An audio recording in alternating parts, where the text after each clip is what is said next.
Middle east में जारी युद्ध के बीच ईरान से एक ऐसी खबर सामने आई जिसने पूरी दुनिया का ध्यान अपनी ओर खींच लिया है। पिछले कुछ दिनों में लगातार ये दावा किया जा रहा था कि ईरान के सर्वोच्च नेता आयतुल्ला अली खामनाई के साथ उनकी पत्नी मंसूरहा खोजस्ते के भी इजरायली और अमेरिका के हमले में मौत हो गई है। ये खबर तेजी से अंतर्राष्ट्रीय मीडिया और सोशल मीडिया पर फैल गई थी और इसी को लेकर अब अटकलें लगाई जाने लगी थी। लेकिन अब जो खबर सामने आई उसने पूरी दुनिया को हैरान कर दिया है और दावा पूरी तरीके से खारिज कर रही है। ईरान की आईआरजी से जुड़े मीडिया संगठन फार्स न्यूज एजेंसी ने गुरुवार को साफ किया कि मंसूरहा खाजस्ता जिंदा हैं। उनकी मौत की खबरें पूरी तरह अफवाह थी। इस बयान के बाद उन सभी अटकलों पर विराम लग गया जिनमें कहा गया था कि हालिया हमलों में खामनाई के परिवार को बड़ा नुकसान हुआ है। मिडिल ईस्ट में जारी संघर्ष के अब कई दिन हो चुके हैं और ये युद्ध की स्थिति लगातार तनावपूर्ण बनती जा रही है। इस दौरान ऐसी भी खबरें आई कि युद्ध की शुरुआत में हुए अमेरिका और इजराइल के हमलों में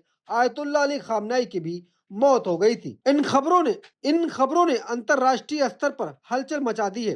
कई मीडिया रिपोर्ट और राजनीतिक जानकार बताते हैं अगर ये दावा सही होता तो ईरान की सत्ता व्यवस्था में बहुत बड़ा बदलाव आ सकता था। इस बीच ये कहा गया कि हमले में खामनाई की पत्नी मंसूरहा खाजस्ता की भी मौत हो गई है। लेकिन स्थिति उस समय बदल गई जब ईरान के नए सर्वोच्च नेता के रूप में मुश्तबा खामनाई का नाम सामने आया। उन्होंने अपना पहला आधिकारिक बयान जारी किया। इस बयान में उन्होंने अपनी मां की मृत्यु की कहीं भी जिक्र नहीं किया है। इसके बाद सवाल उठने लगा, आखिर मंसूरहा खाजस्ता के साथ वास्तव में क्या हुआ था। इस पृष्ठभूमि में फार्स न्यूज एजेंसी ने स्पष्ट किया कि उनकी मौत की खबर पूरी तरह गलत थी, वो जीवित है। इस स्पष्टीकरण के बाद साफ हो गया युद्ध के बीच कई तरह की अफवाहों भी तेजी से फैल रही थी। सूचनाओं की सच्ची पुष्टि करना भी बेहद जरूरी हो गया है। मंसूरहा खाजस्ता का जीवन भी अपने आप में काफी दिलचस्प माना जाता है। उनका जन्म ईरान के बेहद धार्मिक और पारंपरिक परिवार में हुआ था। उनके पिता ईरान के एक प्रतिष्ठित और जाने माने कारोबारी थे। साल 1964 में उनकी शादी आयतुल्ला अली खामनाई से हुई थी। उस समय खामनाई एक युवा धार्मिक छात्र थे और धीरे धीरे ईरान की धार्मिक राजनीतिक दुनिया में अपनी पहचान बना रहे थे। समय के साथ खामनाई ईरान की राजनीति के सबसे प्रभावशाली चेहरे में शामिल हो गए और बाद में देश के सर्वोच्च नेता बने। मंसूरहा खाजस्ता और अली खामनाई कुल 6 बच्चे हैं जिनके 4 बेटे और 2 बेटियां शामिल हैं। उनके बेटों के नाम मुश्ताक, मुश्तबा, मसूद और मैसेद बताए जाते हैं जबकि बेटियों का नाम बुशरा और होदा है। हाल में उनके बेटे मुश्तबा खामनाई का नाम देश के नए सर्वोच्च नेता के रूप में सामने आया जिसके बाद ईरान की सत्ता और धार्मिक नेतृत्व का केंद्र अब उनके हाथों में माना जा रहा है। मिडिल ईस्ट में जारी संघर्ष के बीच खामनाई के परिवार से जुड़ी हुई कई खबरें अहम मानी जाती है क्योंकि यह परिवार ईरान की सत्ता का सबसे प्रभावशाली केंद्र है। ऐसे में परिवार से जुड़ी हुई किसी भी खबर को असर केवल ईरान तक सीमित नहीं रहता बल्कि अंतर्राष्ट्रीय राजनीति पर भी बड़ा असर छोड़ता है।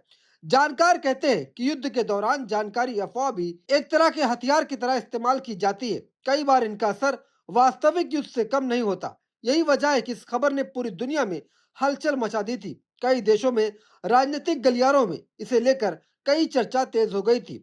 इस बीच अमेरिका और इजराइल के बीच चल रहे युद्ध में नया मोड़ भी सामने आ गया है। ईरान ने अब युद्ध को रोकने के लिए 3 बड़ी शर्तें रख दी। ईरान का कहना है अगर अमेरिका इन शर्तों को मान लेता है तो वह हमला रोक सकता है। लेकिन ये शर्तें ऐसी है जिसे मानना अमेरिका के लिए आसान नहीं होगा क्योंकि इससे उसकी छवि को भारी नुकसान होगा। ईरान लंबे समय से कहता जा रहा है उसने युद्ध नहीं शुरू किया बल्कि उस पर हमला किया गया, इसलिए उसके जवाबी हमले का पूरा अधिकार है। अब ईरान में साफ हो गया है कि अमेरिका सच में युद्ध खत्म करना चाहता है तो उससे पहले कुछ अहम शर्तों को मानना होगा।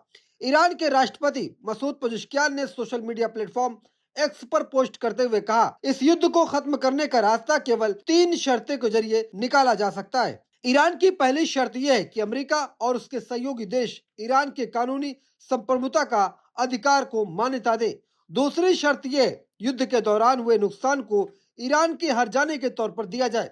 और तीसरा सबसे अहम शर्त यह है कि भविष्य में ईरान पर किसी भी तरह का सैन्य हमला नहीं होगा। इसकी अंतर्राष्ट्रीय स्तर पर ठोस गारंटी दी जाए। ईरान का साफ तौर पर कहना है अगर ये 3 शर्त मान ली जाती है तो ये जंग तुरंत रुक जाएगी। हालांकि दूसरी तरफ अमेरिका का रुख अलग दिखाई दे रहा है। अमेरिकी राष्ट्रपति ट्रंप ने दावा किया है कि इस युद्ध में अमेरिका की बढ़त हासिल हो रही है।